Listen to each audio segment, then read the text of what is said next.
বাঙালি মানেই তিনবেলা ভাত, এ যেন চিরাচরিত সত্য। কিন্তু কিশোরগঞ্জের নিকলির তানজিমুল হাসান বিপ্লবের জীবনে এই সত্যের কোনো অস্তিত্ব নেই। বয়স তার 50, অথচ জন্মলগ্ন থেকে আজ অবধি একদিনও মুখে তোলেননি ভাত। আমি আমার জীবনের জন্মলগ্ন থেকে ভাত খাই নাই। ভাত আমার কাছে একটা দুর্গন্ধজনক দ্রব্য।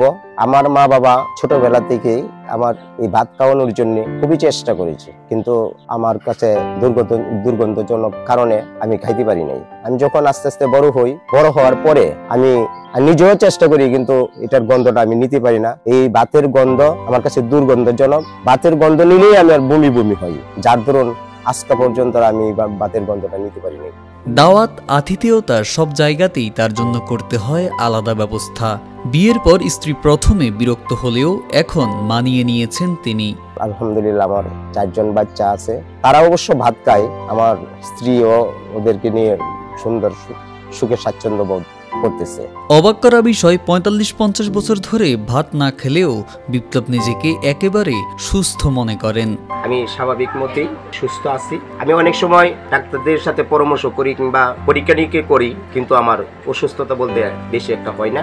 এই তো স্বাভাবিক জ্বর, সর্দি, কাশি, এটা স্বাভাবিক সিজনারি যেটা অসুস্থতা আছে এটা হয়, কিন্তু আমি সুস্থ আছি আল্লাহর রহমতে। বিপ্লবের স্ত্রী জানান, বিয়ের পর দেখি সে শুধু রুটি খায়। প্রথমে বিরক্ত লাগতো, এখন মানিয়ে নিয়েছি।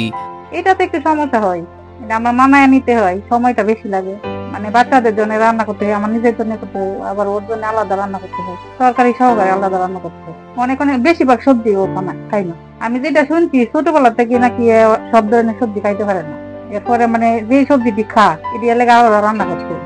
বিপ্লবের বড় ভাই জানান, ছোটবেলায় ডাক্তার দেখিয়েছিলাম। ডাক্তার বলেছিল কোনো রোগ নেই, জোর করলে ক্ষতি হবে, তাই আর চেষ্টা করিনি।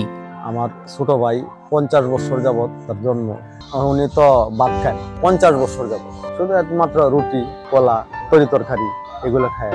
এখন বর্তমানে আল্লাহর রহমতে সুস্থ আছে। প্রতিবেশীরা বলছেন, ছোটবেলা থেকে কখনো তাকে ভাত খেতে দেখেননি, এমনকি বাজি ধরেও তাকে কোনোদিন ভাত খাওয়াতে পারেনি।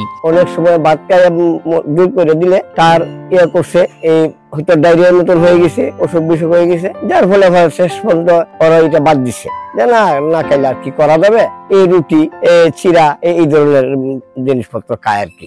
আমরা ইচ্ছাকৃত ভাবে তাকে মিষ্টির ভিতরে একটি বাদ ঢুকিয়ে দিছিলাম, তারপরে সে মিষ্টি পর্যন্ত খায়নি। তার জীবন এইভাবে চলতেছে, সে এখনো সুস্থ আছে আল্লাহর রহমতে। চিকিৎসকরা বলছেন, খাবারে কার্বোহাইড্রেট ঠিকঠাকভাবে পাওয়া গেলে সমস্যা হয় না। 3 বেলা ভাত না খেয়েও মানুষ বাঁচতে পারে। জন্মের পর থেকে ভাত খাচ্ছেন না, কিন্তু তার বিকল্প আইটেম হিসেবে কিন্তু মাছ, মাংস, শাকসবজি, রুটি এগুলো খাচ্ছেন। ভাতের একটা প্রধান উপাদান হচ্ছে কার্বোহাইড্রেট বা শর্করা। উনি শর্করা জাতীয় খাবারের অংশটা কিন্তু উনি ওনার রুটি থেকে পূরণ করছেন। কাজে ওনার যে খাদ্য তালিকার যে আমাদের 6টি উপাদান থাকার দরকার, উনি কিন্তু সেটা পাচ্ছেন রুটি থেকে। মাছ, মাংস খাচ্ছেন, শাকসবজি খাচ্ছেন, উনি কার্বোহাইড্রেট বা শর্করা জাতীয় খাবারও রুটি থেকে গ্রহণ করছেন। কাজে এতে করে কোনো শারীরিক সমস্যা হওয়ার কথা নয়।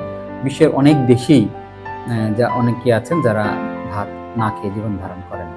কাজে আমাদের দেশেও এরকম কোনো অসুবিধা হবে না।